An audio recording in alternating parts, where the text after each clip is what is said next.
Former President Trump continued to slam primary opponent Florida Governor Ron DeSantis in a series of Truth Social posts on Saturday, saying that the governor is desperately trying to get out of the 2024 race.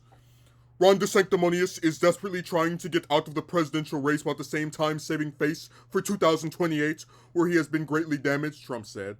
Trump holds significant lead over DeSantis in recent campaign polling as some Republicans have shared concerns that DeSantis has failed to deliver on the initial hype of his challenge to the former president.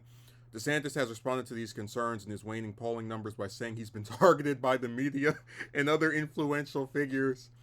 Trump has beat up on DeSantis since even before he officially entered the primary race in May. After endorsing him for his 2018 governor run, which DeSantis narrowly won, Trump recently said DeSantis was a lousy candidate before his own endorsement. Trump also teased that he may end up attending debates for the GOP primary after initially signaling he would not.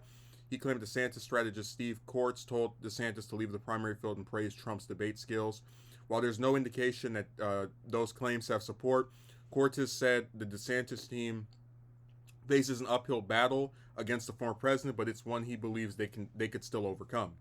Maybe I should enter the debates, but then again, when you have a 40 to 50 point lead over the field, maybe I shouldn't. So, part of me is sympathetic towards DeSantis because he's this guy who was, kind of like a whatever type congressman. He didn't really stand out that much when he was in the House, but he won this governor election, albeit narrowly, in one of the biggest states in the country, and then won in the landslide. And I think after winning in the landslide,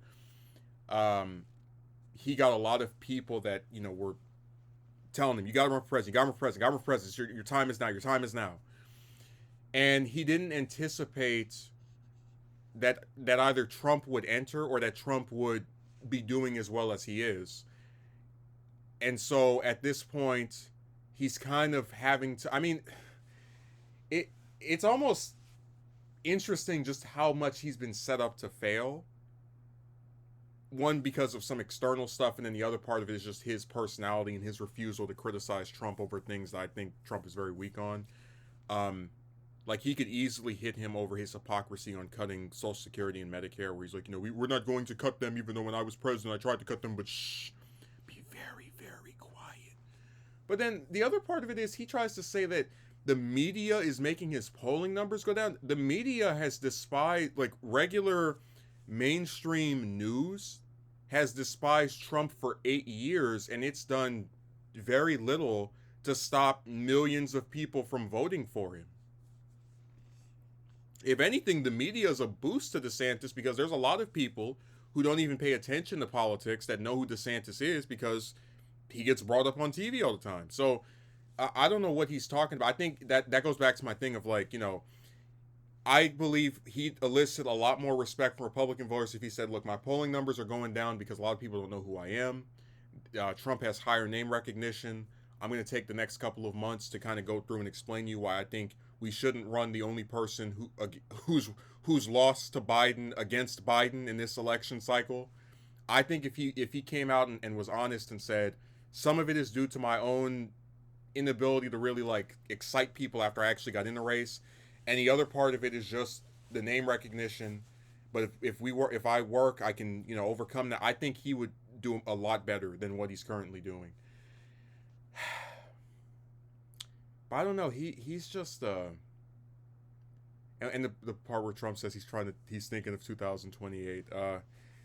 I've explained this before because I know Palin said something about DeSantis shouldn't even enter the race. The thing about politics is it's kind of like dog years in the sense that someone who was attractive to voters in 2024 may not be attractive to them in 2028. So I give the example of Christie. In 2012, people were telling Christie to run. Oh, you're this young, fresh governor. You should challenge the, equally charismatic president. And he declined.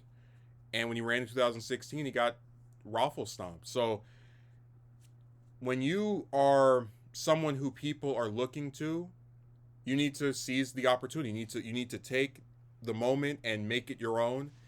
And unfortunately, a lot of these politicians are just not open to doing that because they're too afraid of voters. Like, I think that if you run for president, or really if you run for any election, you should treat it like it's your last race. You should say whatever you want. You should try whatever strategy you think is going to make people interested in your campaign, because this is it as far as you're concerned.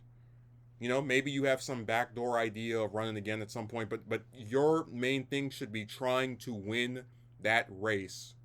And I just don't think he's got it in him to really do the stuff that I think would, if he didn't win, he would very much see his polling increase. I think if he were more assertive against Trump, because the Republican voters, they like the supposed strength that Trump has, the ability to just say whatever you want about anybody and not care who gets mad, who gets offended.